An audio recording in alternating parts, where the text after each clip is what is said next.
O giz se espalhou pelo chão. Rolou sobre o mármore em todas as direções. Remy se levantou de um pulo. Seu rosto estava contorcido. Seus olhos vermelhos, mais secos. Sua mão estava fechada em um punho. Ele olhou para Maeve com uma fúria que nenhuma criança de 6 anos deveria carregar. Maeve ficou sentada, com os olhos arregalados. Então ela chorou. Não alto, mas daquele jeito silencioso. As lágrimas escorriam uma a uma por suas bochechas, enquanto seu lábio inferior tremia. Ara pousou o violão e caminhou até as crianças. A babá tentou se aproximar, mas Ara ergueu a mão para impedi-la. Ela se sentou no chão entre Maeve e Remy, sem tocar em nenhum dos dois. Ela olhou para Remy. Olhou para o punho cerrado com tanta força que ficou branco. Olhou para aqueles olhos vermelhos, tentando conter algo maior do que seu pequeno corpo podia suportar. Ela não o repreendeu.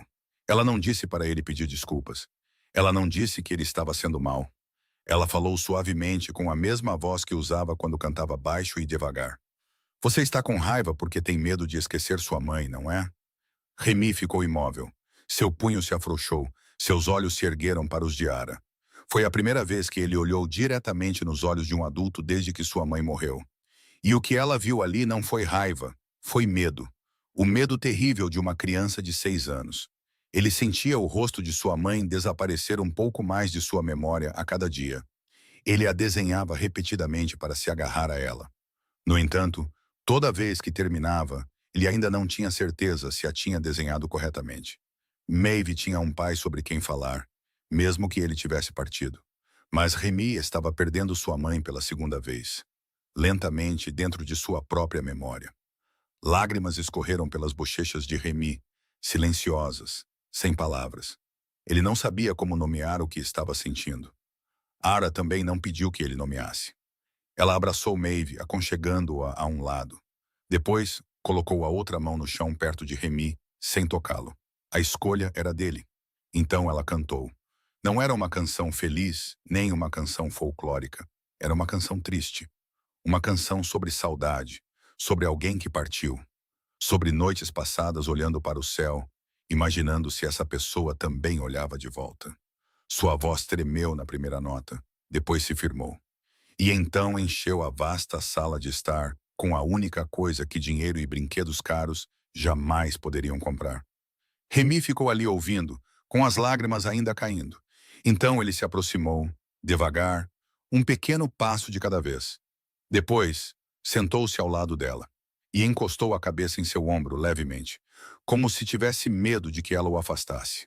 Afirmou-se. Mas Ara não o fez, ela não o abraçou, porque sabia que ele ainda não estava pronto para isso. Ela apenas ficou quieta, continuou cantando, e deixou seu ombro se tornar o lugar onde uma criança podia descansar. A dor que ele não sabia expressar em voz alta. No escritório, no andar mais alto, Kelly estava sentado diante do monitor de segurança. Ele tinha assistido a tudo, desde o momento em que Maeve falou sobre seu pai, até o momento em que Remy empurrou a caixa de giz, e o momento em que Ara se sentou e disse aquelas palavras. Quando Remy encostou a cabeça no ombro de Ara, a xícara de café escorregou da mão de Cale. Caiu no chão e se estilhaçou. Ele não a pegou. Naquela noite, Cale encontrou Ara no corredor, enquanto ela voltava para seu quarto. Ele estava a alguns passos de distância, com as mãos nos bolsos. Seus ombros estavam ligeiramente curvados. E pela primeira vez, ele não parecia em nada o homem poderoso que um dia fora. Obrigado, ele disse, e as palavras soaram estranhas, deslocadas, como um homem tentando falar uma língua que havia esquecido há muito tempo. Ara olhou para ele. Ela não sorriu, mas também não foi fria. Não me agradeça. Remy é uma boa criança. Ele só está carregando uma dor grande demais para alguém tão pequeno. Cale ficou em silêncio por um momento. Então disse em voz baixa, quase um sussurro, como o pai dele. Ara olhou para ele por mais um instante. Depois, acenou com a cabeça e se afastou. Quando chegou ao seu quarto, ela fechou a porta, verificou a tranca e se deitou ao lado de Maeve, que já dormia profundamente. Ela olhou para o teto e sussurrou para si mesma, tão baixo que só a escuridão podia ouvir. Dor não significa segurança. Lembre-se disso. Depois do que aconteceu naquele dia, Remy não se sentava mais a meio metro de distância de Maeve. Ele se sentava bem ao lado dela, ombro com ombro, e embora ainda não falasse, ele começou a lhe entregar pedaços de giz quando ela precisava de uma cor diferente, sem esperar que ela pedisse. Maeve também entendeu, à sua maneira, que havia certas coisas que não deveriam ser mencionadas novamente. Ela parou de falar sobre seu pai. Em vez disso, falava sobre nuvens, sobre pássaros, sobre o gato de rua que ela e sua mãe costumavam alimentar no parque. Remy ouvia tudo sem responder, mas seus olhos seguiam os lábios de Maeve quando ela falava, como alguém reaprendendo como a linguagem funcionava. Ara observava do sofá, com o violão apoiado no colo, e esperava. Ela sabia que não podia apressá-lo. Ela tinha visto Remy descansar a cabeça em seu ombro no dia anterior, e entendeu que aquele tinha sido um momento frágil, como uma bolha de sabão. Bonito, mas que se quebrava facilmente se tocado com muita força. Então, ela não tocou. Ela apenas cantou, suave e constante. Todas as tardes, enquanto as duas crianças se sentavam marcando o chão com seu mundo compartilhado, velhas canções folclóricas, canções de ninar, canções sobre chuva e luz do sol. Sua voz baixa e quente flutuava pela sala de estar como uma brisa que ninguém precisava ver para sentir. Naquela tarde, o céu lá fora estava mais cinzento do que o normal. A chuva não caiu, mas o ar estava pesado e úmido, tornando a luz na sala de estar suave e cor de mel. Maeve estava deitada no tapete, com a cabeça apoiada em uma almofada do sofá, os olhos semicerrados. Remy sentou-se ao lado dela, com as costas contra a perna da cadeira, o lápis preto ainda no chão, sem desenhar. Ele ouvia Ara cantar, com os olhos semicerrados, a respiração desacelerando. Ara cantou a canção que sua mãe costumava cantar todas as noites antes de dormir. Aquela sobre o rio que corre pelos campos, sobre o vento que leva uma mensagem de alguém que foi para longe. Sua voz tremeu ligeiramente na última nota, e então a canção terminou. Silêncio. Apenas o relógio na parede e o som constante da respiração. Maeve se virou, meio adormecida, sua voz pequena e sonolenta. Canta de novo, mamãe. Era sorriu, sua mão pousando nas cordas do violão, prestes a começar mais uma vez. Então ela ouviu. Um som tão pequeno que, por um instante atordoado, ela pensou que tinha imaginado. Rouco, rachado, frágil, como a dobradiça enferrujada de um portão de ferro se abrindo após anos fechado. De novo. Ara ficou imóvel. Seus dedos congelaram nas cordas sem tocá-las. Ela virou a cabeça devagar, tão devagar, como se tivesse medo de que, se movesse muito rápido, o som que acabara de ouvir desaparecesse. Remy estava sentado ali, de olhos abertos, olhando diretamente para ela. Seus lábios estavam ligeiramente entreabertos, como se ele mesmo não pudesse acreditar no que acabara de sair de sua boca. Sua mão direita se ergueu para tocar sua garganta, sentindo-a, verificando-a, como se o som fosse algo com forma e peso, e ele estivesse tentando encontrar onde morava. Maeve saltou da almofada, seus olhos enormes, o sono desaparecido em um instante. Mamãe, Remy falou. Remy falou. Você ouviu, mamãe? Ara ouviu. Ela ouviu cada sílaba claramente. Uma palavra, apenas uma palavra. De novo. Mas foi a primeira palavra que Remy Drummond havia falado em 2 anos. 2 anos de silêncio, 2 anos sem um único som, exceto a respiração e o arranhar do lápis no papel. E agora, naquela sala de estar iluminada pela cor do mel, o menino havia aberto a boca porque queria mais uma canção. Ara queria abraçá-lo, queria puxar Remy para seus braços, queria chorar, queria dizer a ele o quão orgulhosa estava. Mas ela não o fez. Ela sabia que Remy não estava pronto. Ele tinha acabado de falar uma palavra. E só isso já tinha sido uma batalha dentro daquele pequeno corpo. Se ela o abraçasse, se reagisse com muita força, ele poderia recuar, se fechar novamente. E a porta que acabara de se entreabrir poderia se fechar com força. Então Ara apenas acenou com a cabeça, apenas sorriu. Os cantos de sua boca tremiam, seus olhos úmidos, mas sem lágrimas caindo. Então ela colocou a mão nas cordas e continuou cantando, uma canção após a outra, e depois mais uma. Sua voz tremia mais do que o normal, mas nunca parava. Remy sentou-se ouvindo, seus olhos não mais se fechando, observando Ara cantar. e o giz amarelo que ele carregava desde o dia em que conheceu Maeve na chuva descansava quieto em sua palma. No andar mais alto, no escritório escuro, Kaylee sentou-se diante do monitor de segurança. Ele não estava assistindo ao vivo. Ele estava reprisando a gravação. Ele retrocedeu até o momento exato em que Remy abriu a boca, apertou o play, ouviu de novo, retrocedeu, tocou de novo, retrocedeu, tocou de novo. Ele ouviu dezenas de vezes. A voz de seu filho, rouca, rachada, tão fraca que ele teve que aumentar o volume ao máximo para ouvi-la claramente. Mas real. Seu filho havia falado. Cale colocou as duas mãos na mesa, abaixou a cabeça e cobriu o rosto com as palmas. Seus ombros tremiam, não com som, não com palavras, apenas tremiam. Como uma parede de sustentação que suportou peso demais por tempo demais e finalmente rachou em sua linha mais fina. Do lado de fora da porta do escritório, Zane montava guarda como sempre fazia. Ele ouviu o som lá dentro, o tipo de som que nunca tinha ouvido de Cale Drummond em 15 anos ao seu lado. Zane não bateu, ele não entrou. Ele apenas ficou ali, de costas retas, olhos para a frente, e pela primeira vez em 15 anos, ele sorriu. Uma hora depois, Cale ligou para o Dr. Parrish. O médico ouviu, depois ficou em silêncio por tanto tempo que Cale pensou que a ligação tinha caído. Então o Dr. Parrish falou, sua voz tensa de emoção. Ele falou, você tem certeza? Tem certeza de que não foi apenas um som involuntário? Uma palavra, Cale respondeu. Remy olhou diretamente para ela e disse de novo. Meu filho queria ouvir ela cantar mais uma canção.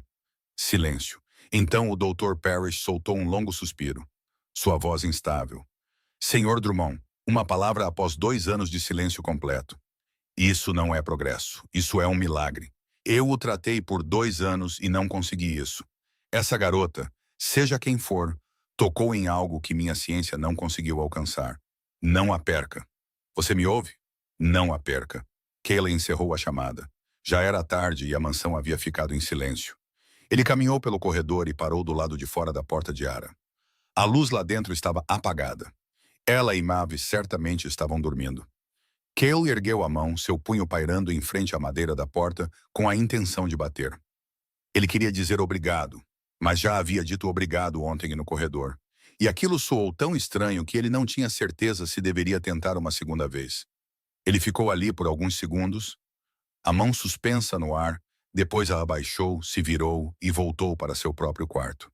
Porque Kyle Drummond sabia como comandar um império, sabia como amedrontar inimigos, sabia como negociar milhões de dólares em uma única frase. Mas dizer obrigado uma segunda vez a uma garota que costumava cantar na rua, isso ele não sabia como fazer. Depois do dia em que Remy falou sua primeira palavra, tudo na mansão começou a mudar de maneiras que ninguém nunca falou em voz alta. No entanto, todos podiam sentir. Pequenas mudanças, quase invisíveis. Mas elas se acumulavam dia a dia, da mesma forma que a água se junta em gotas e depois em um riacho. Cale começou a chegar em casa mais cedo. Não muito mais cedo, apenas cerca de meia hora. Mas o suficiente para ele ficar do lado de fora da porta da sala de estar e ouvir Ara cantar para as 2 crianças antes de entrar. Ele ficava ali, com as costas contra a parede do corredor, os olhos fechados, ouvindo a voz dela passar pela porta de madeira grossa. E naqueles poucos minutos, seu rosto se suavizava de uma forma que ninguém em seu império jamais tinha visto. Então ele abria os olhos, ajeitava sua expressão e entrava na sala como se tivesse acabado de chegar. Ara sabia que ele ficava do lado de fora. Ela ouvia o som de sapatos de couro no chão de mármore, parando perto da porta todas as tardes. Ouviu a respiração lenta de alguém tentando permanecer em silêncio. E ela sabia, mas não dizia nada. Ela apenas cantava e fingia que estava cantando para as 2 crianças. Na terceira semana, uma manhã, Ara encontrou um casaco novo sobre a cadeira em seu quarto. Cinza escuro, tecido pesado, exatamente do seu tamanho, com a etiqueta de preço já cortada. Não havia nome, nem bilhete, nada para mostrar de onde tinha vindo. Ara o pegou, passou os dedos pelo tecido, depois o vestiu. Quente, mais quente do que qualquer coisa que ela havia usado nos últimos 14 meses. Ela não agradeceu a ninguém porque não sabia a quem agradecer. Ou, mais sinceramente, porque ela sabia e escolheu não dizer. Porque se ela agradecesse a Cale por um casaco, então a linha que ela estava tentando manter entre eles se tornaria um pouco mais tênue. E ela não podia deixar isso acontecer. O casaco era a resposta suficiente. Ela o usou. Ele viu. Nada mais precisava ser dito. Uma noite, depois que as crianças foram dormir, Ara saiu para a pequena varanda no final do corredor do segundo andar. O lugar onde ela às vezes se sentava com seu violão e tocava apenas para si mesma. Ela não esperava que Kaylee estivesse lá também, sentado nos degraus com um copo de água na mão, olhando para a escuridão sobre o jardim abaixo. Ara se virou como se fosse sair, mas Kaylee já a tinha visto. Sente-se, ele disse, sua voz comum. Não uma ordem, não um convite, apenas o tipo de coisa que se diz a alguém que já pertence à mesma casa. Ela se sentou no degrau oposto, a alguns passos de distância, o violão no colo, silêncio por um tempo. Então Carly falou, sua voz baixa, seus olhos não nela, mas na escuridão à frente. Quando Remy era pequeno, ele tinha medo do escuro. Toda vez que as luzes se apagavam, ele chorava. Minha esposa tinha que se deitar ao lado dele e cantar canções de ninar todas as noites até ele adormecer. Às vezes, 3 ou 4 canções. Ele parou. Depois que ela morreu, Remy não teve mais medo do escuro. Ele dormia em um quarto escuro, sozinho, sem abajur, sem ursinho de pelúcia. No início pensei que ele era corajoso. Mais tarde entendi. Ele não parou de ter medo. Ele apenas parou de ver qualquer motivo para ter medo ou não ter medo. Ele desistiu. Ara ouviu sem interromper. Quando ele terminou, ela falou gentilmente. Ele não desistiu. Kaylee se virou para olhá-la. Por que você acha isso? Porque pessoas que desistem não desenham sua mãe todos os dias. Ara respondeu. Remy desenha o mesmo rosto, o mesmo cabelo comprido, os mesmos olhos fechados, todos os dias com um lápis preto. Isso não é desistir. É um menino tentando manter sua mãe com ele da única maneira que sabe. Cale não disse nada. Ele olhou para ela por mais um momento, depois se virou de volta para a escuridão. Mas seus ombros caíram exatamente da mesma forma que os ombros de Remy caíam sempre que ele ouvia Ara cantar. Naquela noite, Ara acordou assustada às 2 da manhã. Seu coração estava acelerado. Suor frio umedecia a nuca. Sua mão esquerda já se erguia para tocar seu rosto antes que seus olhos estivessem totalmente abertos, tocando sua bochecha, sua mandíbula, o canto do olho, verificando se havia inchaço, dor, sangue. Um velho reflexo. O reflexo que Kyle havia esculpido em seu corpo com 2 anos de socos e tapas. O reflexo que ela acreditava ter esquecido, mas que ainda vivia dentro de cada nervo, esperando por um pesadelo para despertá-lo. Não havia ferimentos. Seu rosto estava bem. Maeve dormia pacificamente ao seu lado, respirando uniformemente. O quarto estava seguro, a porta trancada, o violão ao lado da cama. Mas o coração de Ara se recusava a desacelerar. Ela ficou deitada por mais 10 minutos, depois se levantou, abriu a porta do quarto e saiu para o corredor. Ela precisava de espaço, precisava de ar, precisava ver algo além de 4 paredes para se lembrar de que não estava mais naquele apartamento com Kyle. O corredor era longo, iluminado por suaves luzes noturnas amarelas. Ara saiu e parou. Na extremidade do corredor, do lado de fora do quarto de Remy, Cale estava sentado no chão, com as costas contra a parede e as pernas esticadas, a cabeça ligeiramente inclinada para trás. Ele usava uma camisa amassada com as mangas arregaçadas. Sem terno, sem sapatos, e ele não parecia em nada o titã do East Side.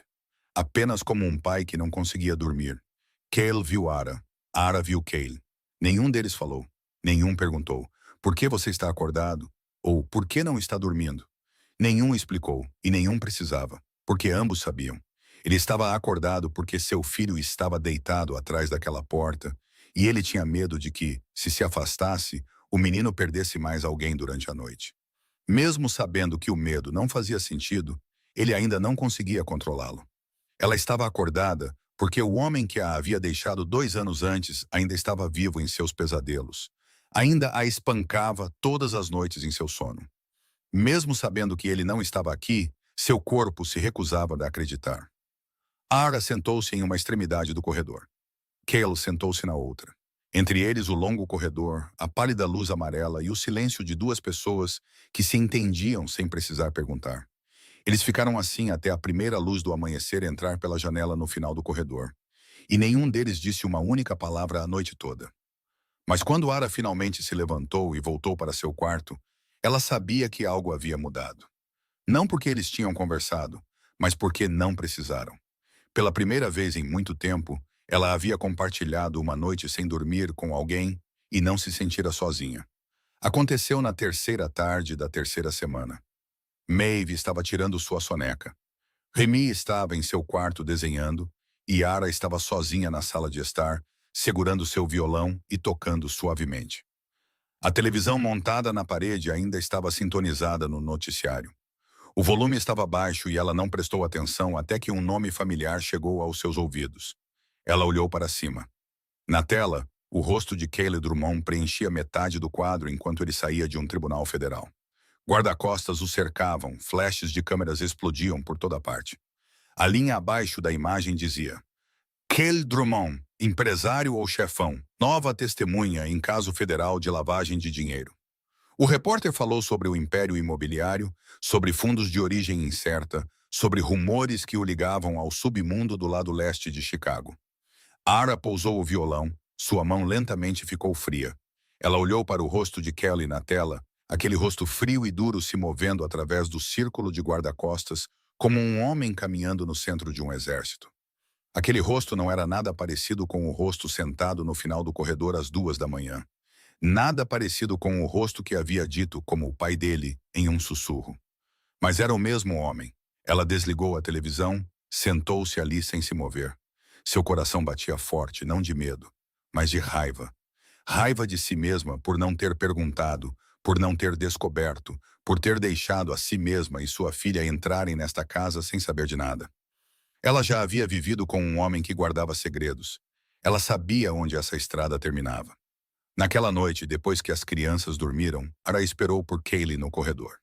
Ele tinha acabado de sair do elevador, seu terno ainda impecável, seus olhos cinzentos cansados. Ela parou em seu caminho, braços cruzados sobre o peito, e Keely soube imediatamente pelo olhar em seus olhos que ela havia descoberto a verdade.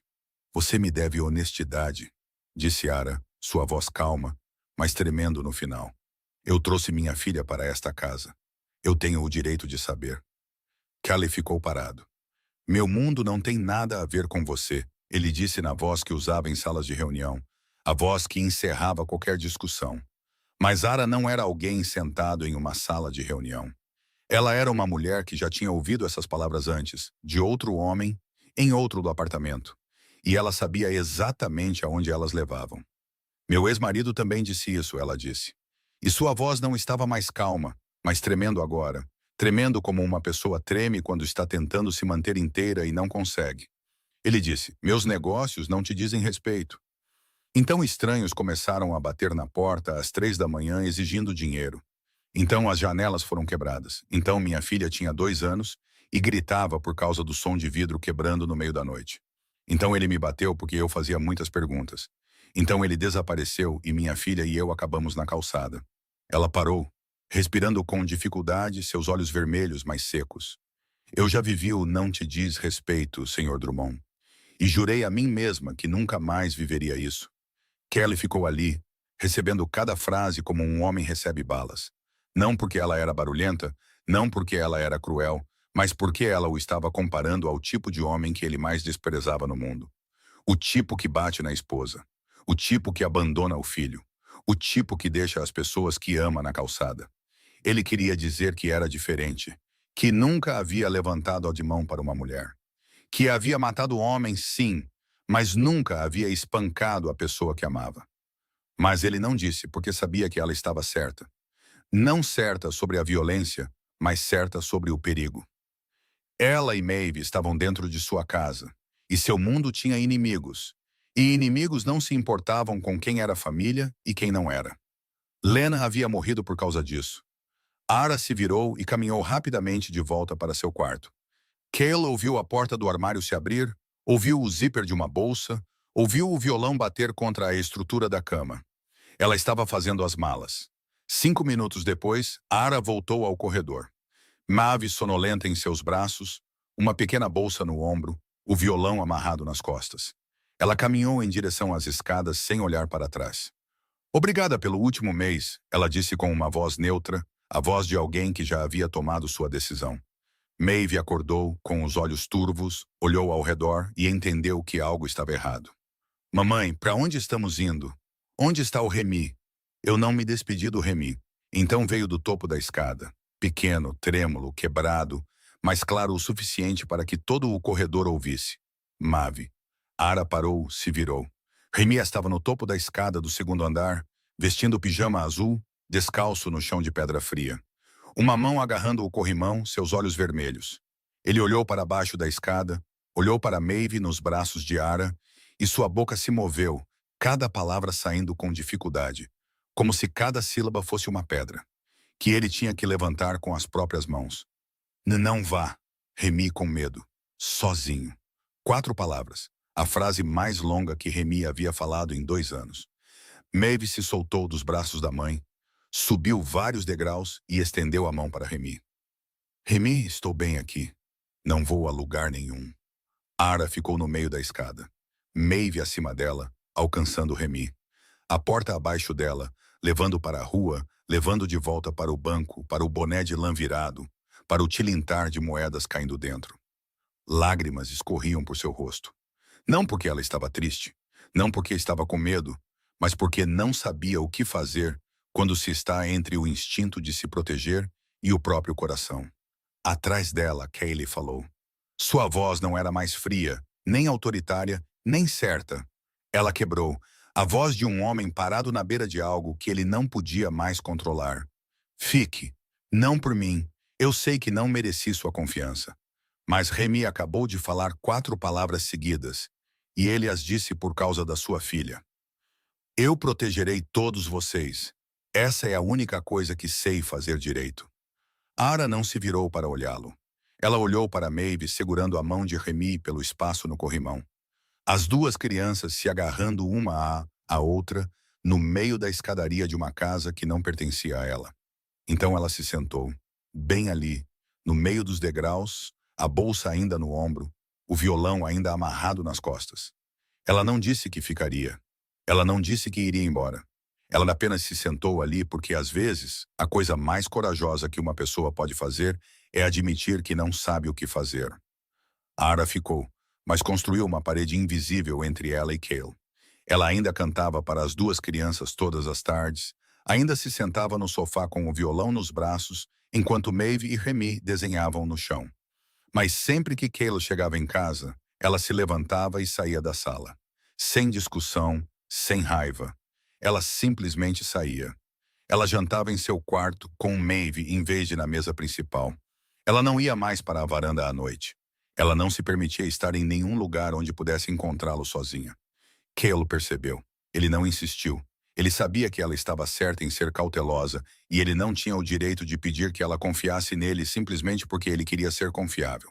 Então, ele manteve distância, continuou chegando em casa cedo, continuou parado do lado de fora da porta. Ouvindo-a cantar, mas não entrava até que ela tivesse saído. Uma semana se passou assim, silenciosa e tensa como uma corda esticada. Então, na quinta tarde, tudo se quebrou de uma forma que ninguém poderia ter previsto. Naquele dia, Zane havia levado Remy para uma consulta de rotina com o Dr. Parrish. Cale estava no escritório. A mansão abrigava apenas Ara, Maeve, a babá e 2 guardas no portão. Maeve estava desenhando com giz na sala de estar, e Ara sentou-se por perto, ajustando a corda do violão que Zane acabara de comprar para substituir sua 3ª corda perdida. Quando ouviu o som, não uma porta se abrindo, o som de vidro quebrando, suave, em algum lugar nos fundos da casa, mas claro o suficiente na quietude da tarde. Então passos, rápidos sobre o cascalho. Ara congelou por um segundo, apenas um. Então seu corpo reagiu antes que sua mente tivesse tempo de pensar. Não o reflexo de alguém treinado. O reflexo de alguém que viveu com medo por tempo suficiente para saber quando correr e quando se esconder. Ela agarrou a mão de Maeve e puxou a menina para cima no meio do sol inacabado que ela estava desenhando. Maeve gritou, mamãe, eu ainda não terminei.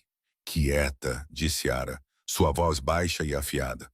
Não a voz suave de uma mãe, mas a voz de alguém protegendo a vida de ambas. Ela pegou Maeve nos braços, correu para as escadas e entrou no banheiro mais próximo do andar de cima, fechou a porta e a trancou. O banheiro era pequeno, sem janela e com apenas uma entrada. Ela colocou Maeve no chão de azulejos, pressionou-a gentilmente no canto. Depois pegou o telefone e ligou para Zane. 2 toques. Estou ouvindo. Alguém está na casa. Ara disse, sua voz fria, precisa, cada palavra clara. Vidro quebrando nos fundos. Passos no cascalho. Estou no banheiro do segundo andar com Maeve. Porta trancada. Sem pânico, sem choro, sem súplicas. A voz de alguém que havia se sentado dentro de banheiros trancados, esperando o amanhecer vezes demais para ter medo. Zen quase gritou no telefone. Equipe 2, para a mansão agora. Então ele disse a Ara, 10 minutos. Não abra essa porta para ninguém, exceto pela minha voz. Eu sei, Ara respondeu e desligou. 10 minutos. Ela sentou-se no chão frio de azulejos com as costas contra a parede e Maeve em seu colo. A menina tremia, seus olhos arregalados, mas ela não chorou porque Ara não chorou. As crianças leem o medo através de suas mães, e Ara sabia disso, então ela não teve medo. Ou mais exatamente, ela não se permitiu ter medo. Ela segurou Maeve perto, uma mão acariciando seu cabelo, a outra segurando o telefone, e contou cada segundo. Lá fora, passos na casa, depois gritos, depois os sons de uma luta, depois silêncio, depois carros, depois o portão de ferro, depois a voz de Zen chamando seu nome através da porta do banheiro. Ara, sou eu! Vocês estão seguras agora! Ela abriu a porta. Zen estava do lado de fora, corado e ofegante, com 3 guarda-costas atrás dele. 2 homens entraram pelos fundos. Zen disse rapidamente. Já foi resolvido. Ninguém se feriu. Ara assentiu, pegou Maeve nos braços e não perguntou o que resolvido significava. Ela não queria saber. Cale chegou em casa 30 minutos depois, seu rosto pálido, embora Ara nunca o tivesse visto perder o controle. Ele entrou pela porta do outro lado do corredor, viu Ara sentada no sofá segurando Maeve e caiu de joelhos na frente dela. Não o tipo de ajoelhar que dá ordens, e não o tipo que pede em casamento. O tipo que um homem faz quando quase perdeu algo que não sabia que tinha até que quase foi tirado dele. Vocês estão bem? Ele perguntou, sua voz rouca. Estou bem, Ara respondeu, olhando diretamente para ele. Maeve está bem. Então ela acrescentou, sua voz firme, mas pesada a cada palavra. Mas você tem que acabar com isso, Cale. Não do jeito que você costuma fazer.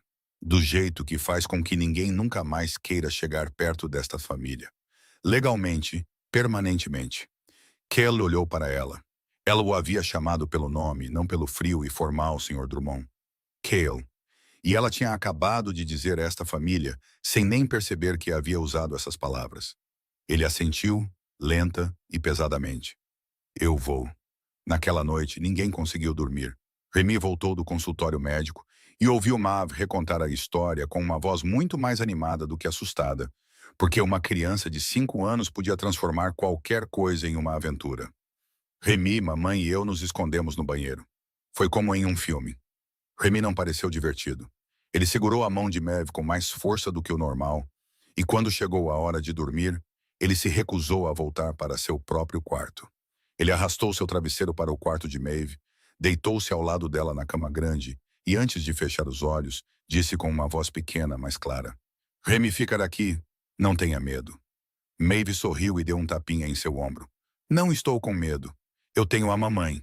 Então os dois adormeceram, as mãos ainda dadas. Do lado de fora da porta do quarto, Ara e Calais estavam na escuridão do corredor, ouvindo as crianças respirarem em ritmo constante. Ninguém falou. Nada precisava ser dito. Então, no escuro, a mão de Kaylee roçou na de Ara. Não segurando, não puxando, apenas tocando.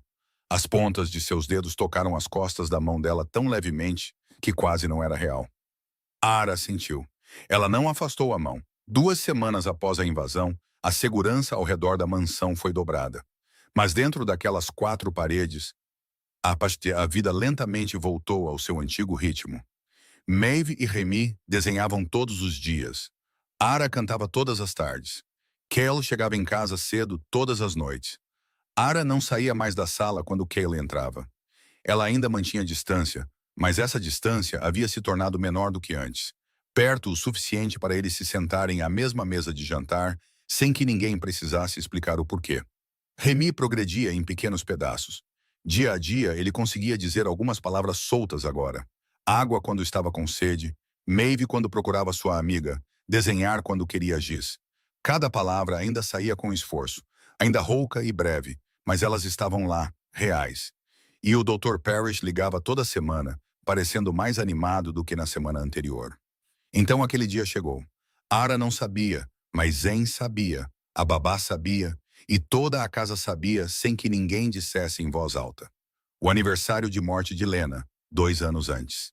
Neste exato dia, Remy havia perdido sua mãe na calçada do lado de fora do restaurante Lakeside. Ara percebeu que algo estava diferente quando Cale não chegou em casa cedo naquela tarde, como sempre fazia. Ele chegou muito tarde, depois que as crianças já estavam dormindo. Entrou pela porta em silêncio. Não parou na sala de estar. Não olhou para o quarto de Remy. Ele foi direto para seu escritório e fechou a porta. Zen ficou no corredor do lado de fora e disse a Ara na voz mais baixa possível. É o aniversário da esposa dele. Todo ano ele fica assim.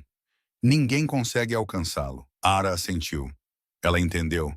Ela entendeu porque também tinha dias em que a dor voltava sem aviso, dias em que o corpo se lembrava do que a mente tentava esquecer. Ela não entrou no escritório de Cale. Ela conhecia limites, sabia que algumas dores precisavam ficar sozinhas.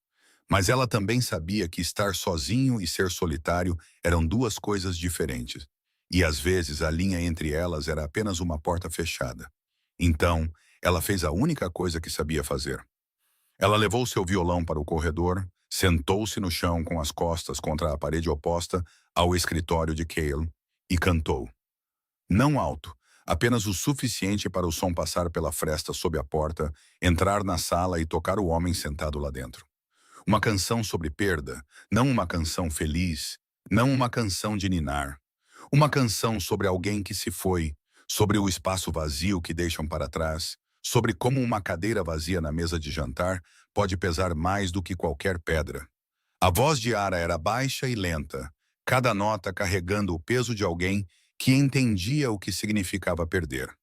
Dentro da sala, Cale sentou-se na cadeira de couro, uma garrafa de uísque fechada na mesa, a fotografia de Lena em sua mão.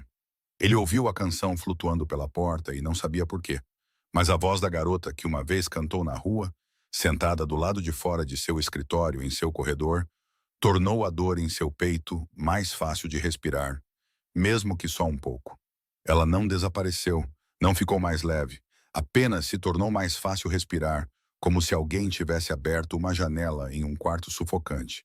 Então uma pequena sombra apareceu no final do corredor. Remy, de pijama azul, descalço, o cabelo despenteado.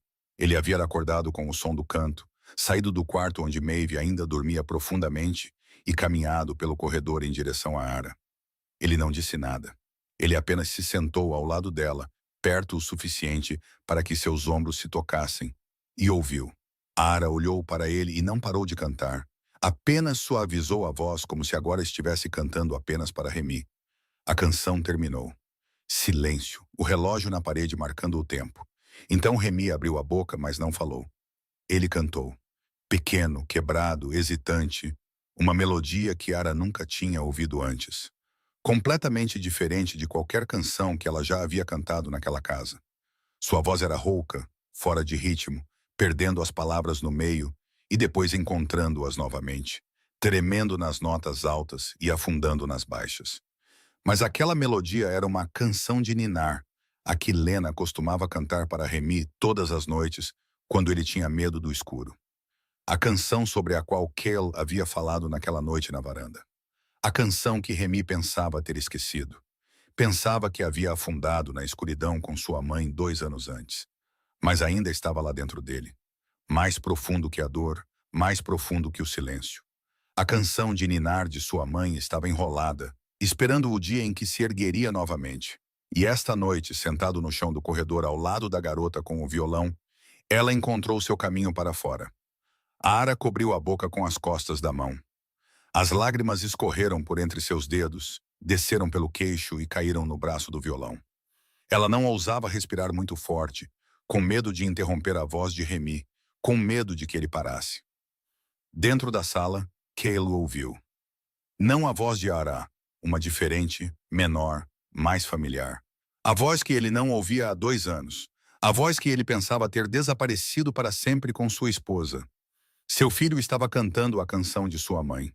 Cale se levantou, caminhou até a porta e a abriu. A luz amarela do escritório se espalhou pelo corredor escuro. Remy estava sentado no chão ao lado de Ara, olhos fechados, a boca ainda cantando, sua voz ainda quebrando, mas não parando. Cale olhou para seu filho. Seus joelhos cederam. Não lentamente. Ele desabou. Como se a torre que ele passou 2 anos construindo com vingança e frieza tivesse finalmente caído sem fazer barulho. Ele caiu de joelhos no chão do corredor, puxou Remy para seus braços, segurou-o com força e chorou.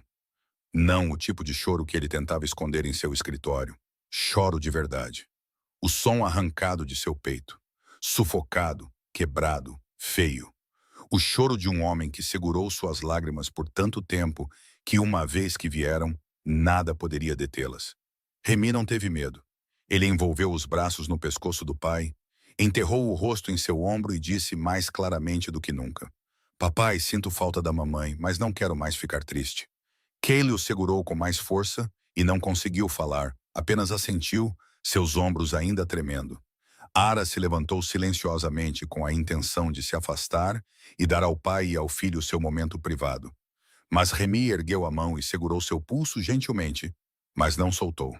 Ele olhou para ela com os olhos molhados e disse: Ara é família. 3 palavras, simples, diretas, sem necessidade de explicação. Cale olhou para cima, seus olhos vermelhos, e olhou para Ara. Então ele estendeu a mão, palma aberta, sem dizer nada. Ara olhou para aquela mão, a mão que uma vez comandou um império, a mão que ela uma vez temeu. Então ela se sentou novamente e colocou sua mão na dele. Os 3 sentaram-se ali no chão do corredor escuro com as costas contra a parede, sem dizer nada. Cale sussurrou, sua voz ainda quebrada: Eu não mereço nada disso esta noite. Ara apertou suavemente a mão dele.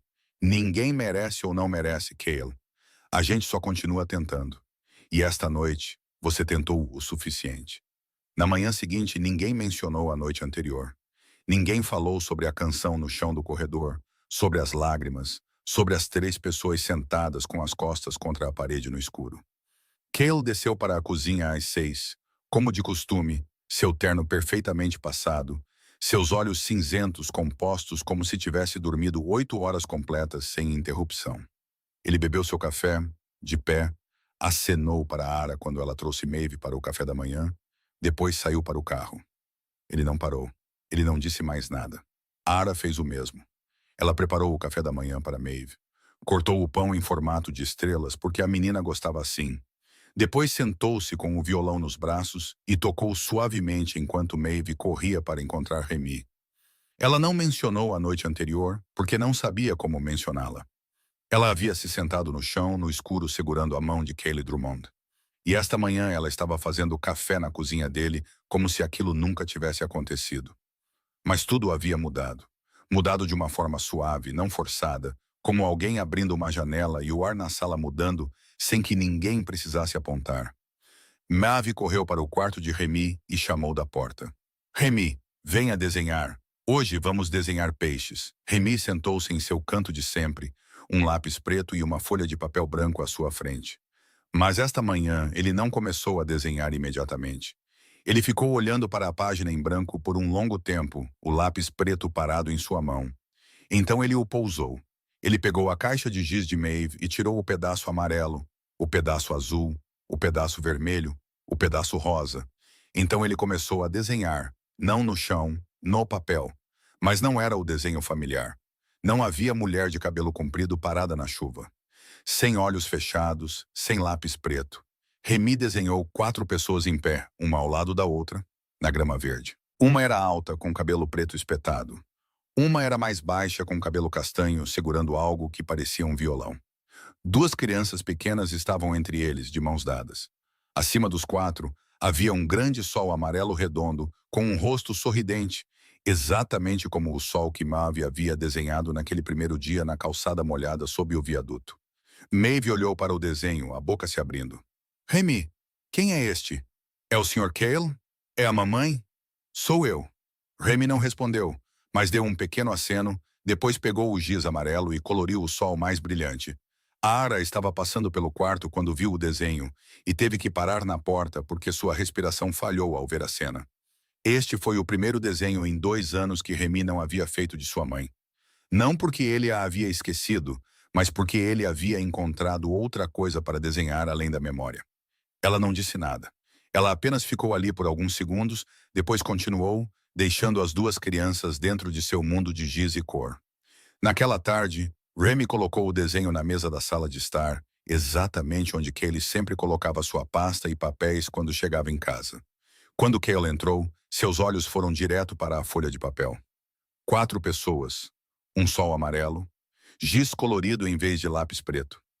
Ele pegou o desenho e olhou para ele por um tempo muito longo, seus dedos roçando a figura do homem de cabelo escuro em pé, o que Remy havia desenhado. Então ele subiu para seu escritório, abriu a gaveta do meio onde a fotografia de Lena estava e colocou o desenho ao lado da foto de sua esposa. Não no lugar dela, ao lado dela, porque Lena pertenceria àquela gaveta para sempre. Mas agora a gaveta era larga o suficiente para conter mais um desenho. Ele fechou a gaveta com mais delicadeza do que em qualquer noite anterior. Naquela noite, depois que as crianças foram dormir, Ara saiu para a varanda no final do corredor. Ela sentou-se no degrau familiar com o violão no colo, olhando para o jardim escuro. Passos atrás dela, Cale veio e sentou-se ao lado dela, mais perto do que nunca, não em extremidades opostas da varanda. Ao lado dela, seus ombros a apenas um palmo de distância, silêncio por um tempo. Então Cale falou, sua voz baixa e lenta, como um homem removendo cada tijolo de uma parede que ele mesmo construiu. Eu preciso que você saiba sobre mim, sobre tudo. Ara não se virou para olhá-lo. Ela manteve os olhos na escuridão e ouviu. Cale contou a ela, não da maneira que um homem explica ou se defende, da maneira que um homem confessa, cada frase pesada como pedra. Sobre o império subterrâneo, sobre os acordos, sobre o dinheiro, o poder, as escolhas que ele fez em salas fechadas enquanto outras pessoas pagavam o preço na rua. Sobre as noites em que ele chegava em casa com sangue nos punhos, enquanto Lena fingia não ver. Sobre o preço que Lena pagou por amá-lo. Estas mãos fizeram coisas que você não pode imaginar, ele disse. E eu nunca as lavarei. Eu sei disso. Ara ouviu até ele terminar. Silêncio. Ela não se afastou. Ela não chorou. Ela não levantou a voz. Ela também não disse, está tudo bem, ou eu te perdoo, porque não tinha o direito de perdoar no lugar das pessoas que ele havia prejudicado. Ela apenas disse com uma voz firme e clara. Eu não preciso que você seja perfeito, Cale. Eu já vivi com um homem que fingia ser perfeito. E eu sei como essa máscara é. Eu preciso que você seja real. E esta noite você foi real. Cale olhou para ela na pálida luz da lua que caía pelo teto da varanda. Seus olhos estavam úmidos, mas ele não chorou, porque havia chorado o suficiente na noite anterior para uma vida inteira. Ele levantou a mão e tocou uma mecha de cabelo solta que havia caído no rosto de Ara, gentilmente colocando-a atrás da orelha. Então ele inclinou a cabeça lentamente, centímetro por centímetro, dando a ela todo o tempo que precisava para se afastar. Se quisesse, ela não se afastou. Seus lábios tocaram os dela levemente, lentamente, não apressados, não febris. O beijo de duas pessoas que temeram demais, perderam demais, mantiveram distância por tempo demais e finalmente admitiram que a distância não era mais necessária. Então a porta da varanda se abriu com força. A mamãe está beijando o Sr. Cale. Maeve estava na porta, olhos enormes, boca aberta, sua voz ecoando por todo o segundo andar. Atrás dela, Remy estava de braços cruzados, o rosto solene como um velhinho. Ele olhou para Maeve e disse na voz mais decisiva que já usara. Fique quieta, deixe-os em paz. Ara corou e enterrou o rosto nas mãos. Cale riu. Uma risada pequena, quieta, real. O tipo de risada que Zane não acreditaria se tivesse ouvido. Maeve pulou na ponta dos pés. Remy, o Sr. Cale vai ser meu novo papai? Remy olhou para o pai, olhou para Ara, depois olhou de volta para Maeve. Não sei ainda. Mas o papai sorriu. Ele não sorria há muito tempo. A decisão veio em uma manhã simples, sem drama, sem nenhum momento de despertar. Cale sentou-se em seu escritório, abriu a gaveta do meio como fazia todas as noites, olhou para a fotografia de Lena, olhou para o desenho de 4 pessoas que Remy havia feito com giz colorido e colocado ao lado. Depois olhou para a gaveta de baixo, onde a arma ainda estava. 3 coisas em 2 gavetas contavam toda a história de sua vida. Ele fechou a gaveta, pegou o telefone e ligou para Zen. Venha ao meu escritório. Zen entrou 2 minutos depois e parou diante da mesa. Suas mãos cruzadas atrás das costas por hábito de 15 anos. Cale não desperdiçou palavras. Estou entregando tudo para os federais. Os livros contábeis, as transações, os nomes, as datas, os locais, tudo. Zen não piscou. Ele havia caminhado ao lado de Cale por noites piores do que a maioria das pessoas poderia imaginar. Mas aquela frase o fez respirar fundo antes de falar. Chefe, você entende o que isso significa, não é? Você está entregando provas contra sua própria organização.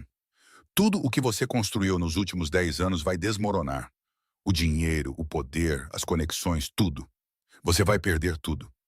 Cale abriu a gaveta do meio, pegou o desenho de Remy e o colocou na mesa entre eles. 4 pessoas em pé sob um sol amarelo, giz colorido em papel branco. Não estou perdendo tudo, ele disse com os olhos no desenho. Estou apenas perdendo o que não preciso mais. Zen olhou para o desenho, depois para Cale, e ficou em silêncio por um longo tempo. 15 anos.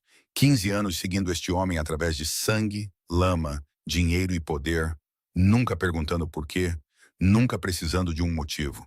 E agora aquele homem estava dizendo que queimaria tudo por causa de um desenho de giz feito por seu filho de 6 anos.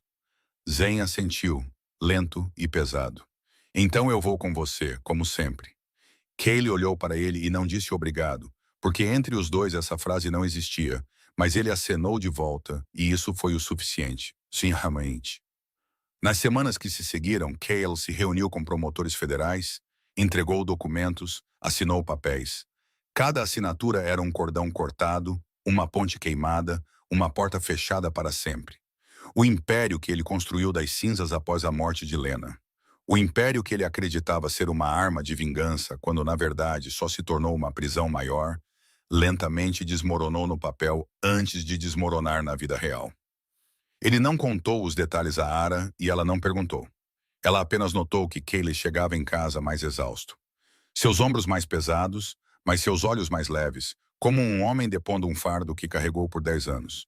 Enquanto Cale desmantelava o velho mundo, Ara construía um novo. Começou com uma pequena ideia em sua mente uma noite, enquanto ela estava na cozinha rabiscando notas musicais e letras em um guardanapo de papel. Canções de ninar, não para Mav, não para Remy. Canções para crianças que ela não conhecia. Crianças deitadas em enfermarias pediátricas olhando para tetos brancos. Crianças em abrigos agarradas a travesseiros estranhos e dormindo inquietas. Crianças na rua que ela uma vez viu quando ela mesma ainda dormia sob um viaduto. Ela escreveu cada canção para uma criança específica em sua memória. A primeira canção foi para Remy, sobre o menino que segurava um pedaço de giz amarelo mesmo dormindo. A segunda foi para Maeve, sobre a menina que desenhou um sol no meio da chuva. A terceira foi para a criança que ela uma vez viu sentada sozinha em um ponto de ônibus às 11 da noite, abraçando uma mochila escolar e olhando para o chão. A quarta, a quinta, a sexta e assim por diante. Cada uma carta musicada para uma criança para quem ninguém estava cantando. Cale alugou um pequeno estúdio de gravação para ela. Não luxuoso, apenas o suficiente para um microfone, um violão e silêncio. Ara gravou por 3 semanas, algumas horas por dia, enquanto as crianças estavam na escola ou com Zen. O álbum foi chamado 5 Cordas, porque ela havia começado essa jornada com um violão faltando uma corda. E ela queria se lembrar que a música não precisava ser perfeita para curar. O álbum foi enviado gratuitamente para hospitais infantis, centros de acolhimento e abrigos em toda Chicago. Não foi vendido, não foi anunciado. Não havia nenhum nome famoso associado, apenas uma voz, um violão e canções de ninar. Então veio a primeira tarde de sábado. Ara levou seu violão de volta ao antigo canto perto do Lago Michigan, o lugar onde ela uma vez se sentou cantando por moedas. Mas desta vez, ela não veio cantar para si mesma. Ela veio para ensinar. Crianças dos bairros mais pobres se reuniram. 3 ou 4 no início, depois 7 ou 8, depois mais de uma dúzia. Ara sentou-se na calçada com o violão no colo e os ensinou a cantar, a bater o ritmo. Ensinou que suas vozes eram algo que ninguém poderia tirar deles, mesmo que não tivessem mais nada. Maeve ficou ao lado dela, distribuindo giz colorido para as crianças desenharem no pavimento. A menina estava solene como um intendente, contando cada pedaço de giz, dividindo-os de forma justa e declarando a cada criança: cada um de vocês ganha 3 pedaços. Vocês podem desenhar o que quiserem, mas tem que ter um sol. Remy sentou-se ao lado, quieto, mas não mais vazio. Ele carregava papel e giz colorido e desenhava retratos de cada criança que vinha a aprender as canções. Chega de lápis preto, giz amarelo, azul, vermelho, rosa. Ele devolvia cada retrato à criança que havia desenhado, e cada uma o recebia com olhos brilhantes, porque pela primeira vez alguém as havia olhado por tempo suficiente para desenhar seu rosto. Cale não foi ao canto. Ele sentou-se em um carro estacionado a alguma distância e observou pela janela. Observou Ara cantar, Maeve distribuir giz, Remy desenhar. Observou o mundo que uma garota, que uma vez dormiu sob um viaduto, estava construindo do nada. Zen sentou-se no banco do motorista, olhando para o espelho retrovisor e disse baixinho: "Você mudou, chefe." Kayla não se virou. Ele observou Ara sorrindo para as crianças, o violão no colo, a luz do sol da tarde caindo sobre seu cabelo. "Não, eu apenas encontrei o caminho de casa." Zen ligou em uma manhã de segunda-feira, sua voz tão calma como se estivesse lendo a previsão do tempo. "Está feito, chefe. Os federais pegaram tudo. Os rivais foram presos no fim de semana. Não há mais ninguém lá fora pensando em você."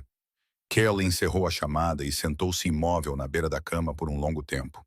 Tudo havia acabado. Um império de 10 anos derrubado em alguns meses de papelada e assinaturas.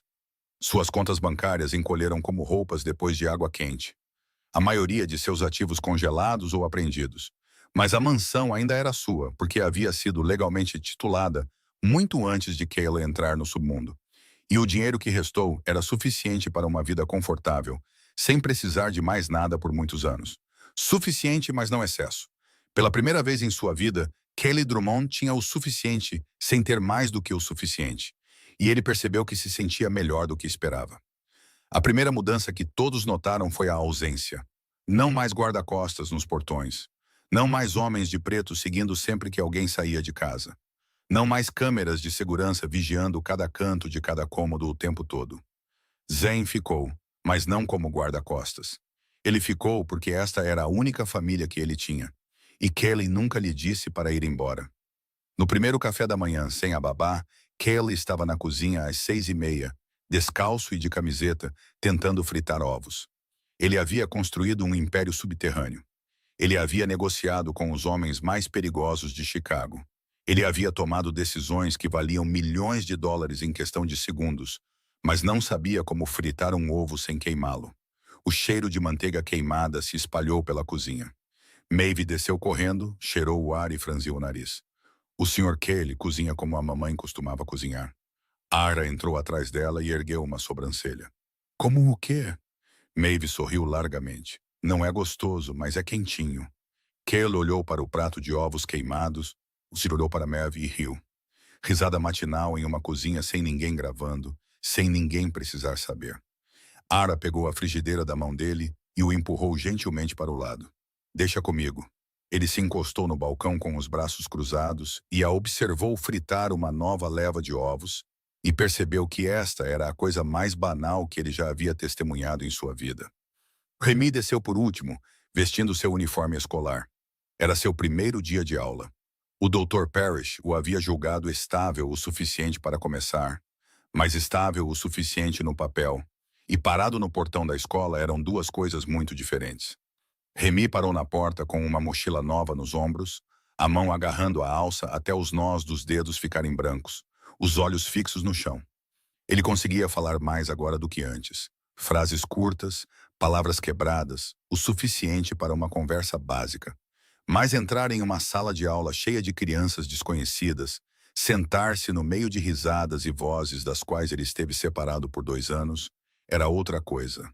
Kelly agachou-se ao nível de seu filho e ajustou o colarinho de seu uniforme. Você não precisa falar muito. Você só precisa entrar. Se não gostar, eu venho te buscar. Remy engoliu em seco e assentiu, mas não se moveu. Então Maeve apareceu.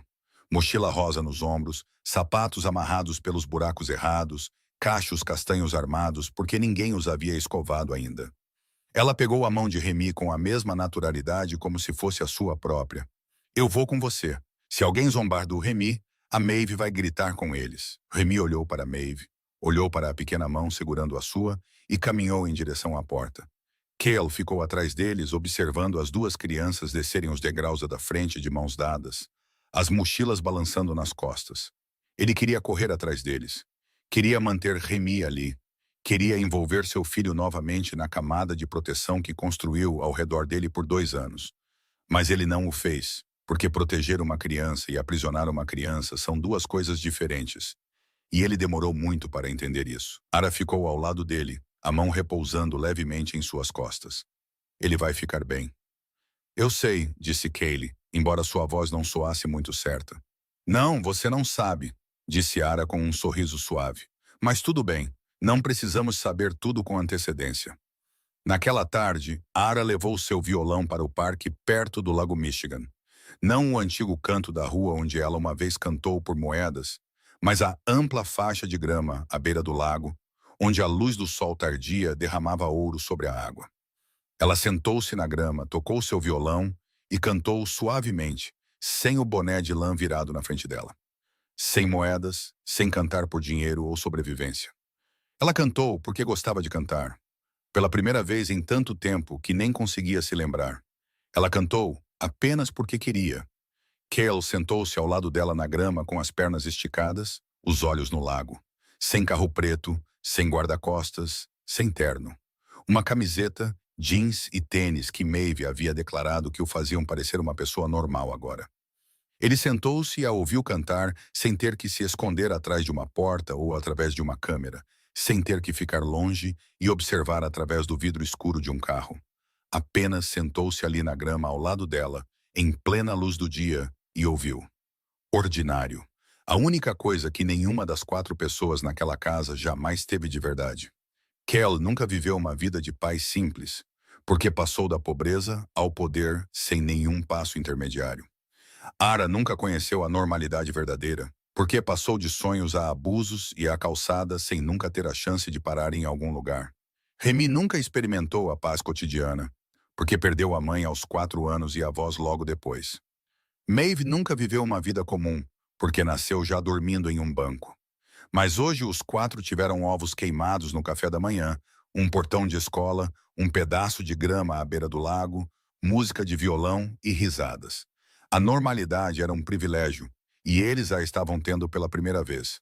Ao pôr do sol, o Lago Michigan ficou vermelho-dourado. Remy e Maeve corriam um atrás do outro pela grama. Suas risadas ecoavam longe no vento. Remy riu alto, sua voz quebrando na brisa, a risada de uma criança de 6 anos finalmente soando exatamente da idade que ele tinha. Maeve correu na frente, seus cachos voando, virando-se para gritar. Remy corre devagar como uma tartaruga. Remy correu mais rápido, quase caiu e riu mais ainda.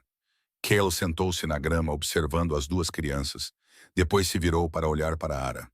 Ela estava sentada ao lado dele, o violão pousado, o vento soprando mechas de cabelo em seu rosto. Olhos verdes capturando a última luz do pôr-do-sol. Ela estava sorrindo, um sorriso suave e pacífico, o tipo de sorriso que Cale sabia que queria ver todos os dias pelo resto de sua vida. Cale guardou o anel no bolso do casaco por 2 semanas antes de encontrar o momento certo. Não porque estivesse esperando por alguma ocasião especial, mas porque toda vez que pensava em tirá-lo, algo segurava sua mão. Não o medo de que ela dissesse não. O medo de que ele não merecesse pedir. O anel era simples. Sem diamante grande, sem caixa de veludo cara, apenas uma pequena pedra verde em prata, o tipo de anel que Ara poderia usar enquanto tocava violão sem que ele prendesse nas cordas. Cale o escolheu por causa da cor da pedra. Verde, a mesma cor de seus olhos naquela tarde sob o viaduto. Quando ela estava sentada segurando seu violão na chuva, o cabelo molhado grudado na testa, olhando para ele com o olhar cansado de alguém que havia sido ferido muitas vezes. Naquela noite, o pôr do sol sobre o lago Michigan era tão bonito que mal parecia real. O céu mudou de laranja para rosa e para violeta. A água brilhava e o vento era forte o suficiente para mover a grama, mas não frio o suficiente para precisar de um casaco. Os quatro sentaram-se na grama no exato lugar onde, apenas meses antes, um comboio preto havia parado na estrada, e uma menina de 5 anos havia corrido para a chuva, segurando um pedaço de giz amarelo e perguntando: "Você quer desenhar?" Maeve e Remy estavam correndo um atrás do outro à distância. Suas risadas ecoavam sobre o lago. Ara sentou-se na grama com o violão ao lado, os olhos nas duas crianças, a boca curvada em um sorriso que ela nem tentava esconder. Kello sentou-se ao lado dela em silêncio, a mão direita no bolso, os dedos tocando o anel. Ele respirou fundo e tirou a mão. Ara. Ela se virou para ele, uma sobrancelha erguida. Ele abriu a palma da mão. O anel estava ali, sua pequena pedra verde, capturando a luz do pôr do sol, modesto, mas brilhante. Ara olhou para o anel, depois para ele, os olhos piscando rapidamente, ainda não entendendo. Ou talvez não ousando entender. Da mesma cor dos seus olhos, disse Cale, sua voz mais baixa que o normal, mais lenta que o normal, como um homem tentando dizer cada palavra exatamente certa, porque sabia que não teria muitas chances de falar coisas que importavam tanto. A primeira vez que te vi sentada sob aquele viaduto, com seu violão na chuva, seu cabelo molhado, seu casaco fino, olhando para mim como se eu fosse o inimigo, eu me lembrei da cor dos seus olhos antes de me lembrar de qualquer outra coisa. Ara não disse nada. Sua mão se apertou na grama sob ela e ele podia ver seus olhos começando a se encher. Cale não se ajoelhou. Ele sabia que se o fizesse, a deixaria desconfortável, porque Ara não era o tipo de mulher que precisava de alguém de joelhos na frente dela. Ele permaneceu sentado ao lado dela, no mesmo nível dos olhos na grama, como duas pessoas comuns tendo uma conversa comum, embora seu coração estivesse batendo mais rápido do que nunca ao enfrentar um inimigo. Eu não te mereço, ele disse. Estas mãos fizeram coisas terríveis. Não posso apagá-las. Não posso fingir que nunca aconteceram. Não sou um bom homem, Ara. Sou apenas um homem que está tentando. Ele parou, olhou para o anel em sua mão, depois olhou de volta para ela. Mas você me ensinou que uma boa canção não precisa de todas as cordas. Só precisa de coração suficiente. Então, talvez uma boa família também não precise de pessoas perfeitas. Apenas de pessoas que continuam tentando.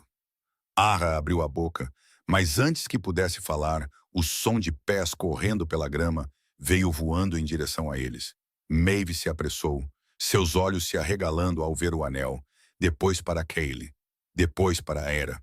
Ela gritou na voz mais alta que tinha. Você já se ajoelhou? Nos filmes, eles sempre se ajoelham.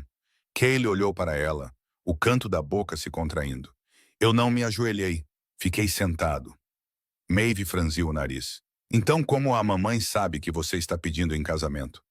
Porque a mamãe é mais esperta que as pessoas nos filmes, respondeu Cale. Remy veio correndo atrás dela, sem fôlego, agarrando a manga de Maeve e puxando-a para trás. Fique quieta para o papai poder falar. Maeve cruzou os braços. Mas você também está falando. Eu estou ajudando. Você está estragando tudo. Maeve abriu a boca para discutir, mas Ara já havia começado a rir, rindo através das lágrimas. Lágrimas escorrendo pelo rosto, enquanto sua boca se abria em um sorriso tão largo que ela não conseguia controlar. O tipo de risada que ela não se lembrava da última vez que conseguiu rir. Ela olhou para Cale, olhou para o pequeno anel em sua palma aberta, olhou para a pedra verde da mesma cor de seus próprios olhos. Então ela olhou para as duas crianças paradas ao lado deles. Uma com os braços cruzados esperando seriamente, a outra praticamente pulando de excitação. Sim, ela disse, sua voz tremendo, mas clara. 1.000.000 de vezes sim. Cale deslizou o anel em seu dedo, sua mão tremendo um pouco, embora ele tentasse esconder, e Ara olhou para a pequena pedra verde em sua mão. Simples, modesto, bonito da maneira que apenas as coisas escolhidas com todo o coração podem ser bonitas. Maeve pulou para cima e para baixo. Viva! A mamãe tem um anel. Remy, agora somos realmente irmão e irmã. Remy olhou para Maeve, depois para o pai, depois para Ara. Ele não gritou, ele apenas sorriu. Um sorriso pequeno e caloroso, do tipo que Kaylee pensava ter desaparecido para sempre. Então os quatro se deitaram na grama e observaram o céu mudar de rosa para violeta e para azul profundo, enquanto as primeiras estrelas começavam a aparecer. Maeve deitou-se no meio, espremida entre Remy e Ara, com as pernas jogadas sobre a barriga de Cale. Remy deitou-se ao lado do pai, ainda segurando o pedaço de giz amarelo que carregava desde o primeiro dia em que conheceu Maeve. Papai, disse Remy suavemente, com os olhos nas estrelas. Somos uma família de verdade agora. Cale pegou a mão do filho e a apertou gentilmente. Sempre fomos uma família, Remy. É que agora sabemos como chamar isso. O casamento aconteceu em uma tarde de sábado, no final de outubro, na grama ao lado do Lago Michigan, no exato lugar onde, não muito tempo atrás, uma menina de 5 anos correu para a chuva e ergueu um pedaço de giz amarelo para um menino triste sentado dentro de um carro preto. Não havia igreja, nem longas fileiras de cadeiras, nem centenas de convidados. Havia apenas 6 pessoas. Um pedaço de grama e um céu de Chicago tão estranhamente claro que parecia que alguém o havia encomendado para aquela tarde.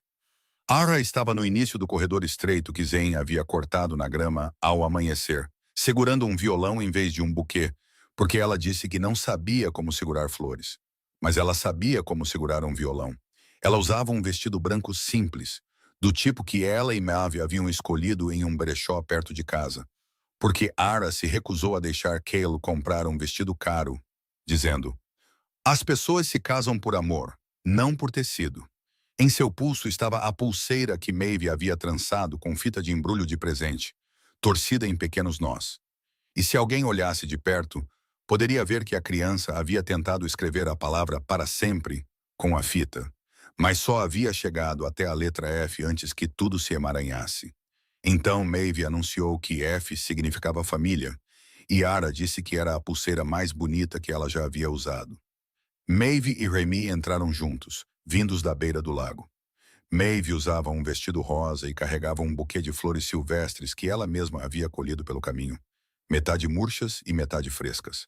Mas a menina disse: qualquer flor é bonita se você a ama. Remy caminhava ao lado dela com uma camisa branca, o cabelo preto penteado pela primeira vez, segurando o pedaço de giz amarelo que guardava desde aquela tarde chuvosa, agora gasto a menos da metade de seu comprimento, embora nunca o tivesse soltado. Zen estava atrás deles, vestindo o único terno que possuía, os olhos vermelhos, mesmo enquanto seu rosto tentava permanecer sério. O Dr. Parrish sentou-se em uma cadeira dobrável com um lenço já no colo, porque sabia que ia chorar. Cale estava no final do corredor, sem paletó, sem gravata, as mangas da camisa branca arregaçadas porque Remy havia dito: papai parece menos assustador sem gravata. E Cale decidiu ouvir seu filho. Quando Ara chegou ao final do corredor de grama, Cale olhou para ela e pensou que se tivesse que queimar seu império novamente apenas para estar ali e vê-la caminhar em sua direção, ele o faria sem hesitar por um único segundo. Os votos foram simples, sem pastor, sem longa cerimônia, apenas 2 pessoas falando uma com a outra na frente das outras 4. Cale falou primeiro, sua voz baixa e lenta, cada palavra clara. Eu costumava pensar que a coisa mais forte do mundo era o poder. Tiros fazendo outras pessoas terem medo. Mas eu estava errado. A coisa mais forte que já ouvi não foi um tiro. Foi meu filho cantando a canção de ninar de sua mãe às 11 da noite no chão do corredor. E a pessoa que tornou isso possível foi você. Você me devolveu a coisa que eu pensei que havia morrido. Passarei o resto da minha vida tentando ser digno disso. Ara não falou seus votos. Ela os cantou. Ela pousou a mão nas cordas do violão e cantou uma canção curta que havia escrito apenas para aquela tarde. Uma canção sobre uma garota sentada em um banco cantando por moedas, sobre um pedaço de giz amarelo em uma calçada molhada, sobre um menino que cantou novamente após 2 anos de silêncio, sobre um homem chorando no chão do corredor porque ouviu seu filho cantar, sobre 2 crianças de mãos dadas pelo espaço entre os corrimãos da escada. Sua voz tremeu na última linha, mas não parou, porque ela nunca havia parado. Zen enxugou os olhos com as costas da mão e se virou. O Dr. Parrish usou todo o lenço. Maeve aplaudiu. Remy sorriu. Naquela noite, a mansão estava quieta. As duas crianças dormiam no mesmo quarto de sempre. Maeve enrolada com seus cachos espalhados pelo travesseiro. Remy deitado arrumadinho ao lado dela, as mãos ainda envolvendo o giz amarelo. Ara estava na varanda do quarto olhando para Chicago. As mesmas luzes que ela uma vez olhou de um banco de parque. A mesma cidade que uma vez a abandonou. Agora ela estava no alto, olhando para baixo, e aquelas luzes não pareciam mais tão distantes quanto estrelas. Ela voltou para dentro e abriu a gaveta da penteadeira. Lá dentro, ao lado do velho capo de violão de sua mãe, havia uma folha de papel dobrada, enrugada com o tempo, uma lista de abrigos de emergência em Chicago, do tipo que ela havia memorizado em seus dias de sem-teto. Endereços, números de telefone, horários de funcionamento. Ela não jogou aquele papel fora. Ela nunca o faria. Não porque não estivesse feliz, mas porque as cicatrizes não desaparecem só porque a ferida cicatrizou. O papel a lembrava de onde ela veio, e ela não queria esquecer. Kelly entrou e a abraçou por trás. Ela se encostou em seu peito e ouviu seu coração bater.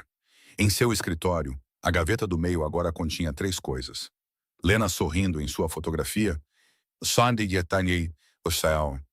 O desenho de 4 pessoas que Remy havia feito com giz colorido. E na gaveta de baixo, a arma ainda estava lá. Ele não a jogou fora. Talvez nunca o fizesse. Porque, como a lista de abrigos de emergência de Ara, a arma era um pedaço do passado que ele não podia fingir que nunca existiu. Ela estava ali em silêncio, lembrando-o do homem que ele já foi, para que ele nunca esquecesse por que tinha que ser diferente agora. A canção de ninar que amoleceu o coração de um chefão, afinal, não era tão assustadora quanto o mundo sussurrava. Era apenas a canção de um homem que havia esquecido como amar e que foi lembrado por uma garota que nunca parou de ter esperança. Mesmo quando uma vez tocou seu coração em um violão com apenas 5 cordas. Esta história é um lembrete de que a vida pode ser cruel. Mas no meio dessa crueldade sempre há pedaços de giz amarelo, canções de ninar e pequenas mãos corajosas o suficiente para se agarrarem umas às outras na chuva. Que a cura não precisa de dinheiro ou poder. Só precisa de alguém corajoso o suficiente para sentar ao seu lado no escuro e não perguntar por quê. Que família não é algo com que você simplesmente nasce. É algo que você encontra quando para de correr e começa a tentar. Se esta história tocou seu coração, por favor, deixe o seu like para sabermos que você esteve aqui, que ouviu e que sentiu. Por favor, compartilhe este vídeo com alguém que precisa acreditar que milagres ainda existem. Mesmo que comecem com algo tão pequeno quanto um pedaço de giz. E se você ainda não se inscreveu no canal, por favor, inscreva-se agora para não perder as novas histórias que chegam todos os dias. Queremos ouvir a sua opinião. O que esta história fez você pensar sobre a sua própria vida? Você já encontrou o seu próprio giz amarelo? Por favor, deixe um comentário abaixo para que possamos ouvir o que vive no fundo do seu coração. Desejamos a todos que estão assistindo a este vídeo muita saúde, uma vida alegre e paz em todos os dias. Obrigado por estar aqui conosco. Adeus e nos vemos novamente no próximo vídeo.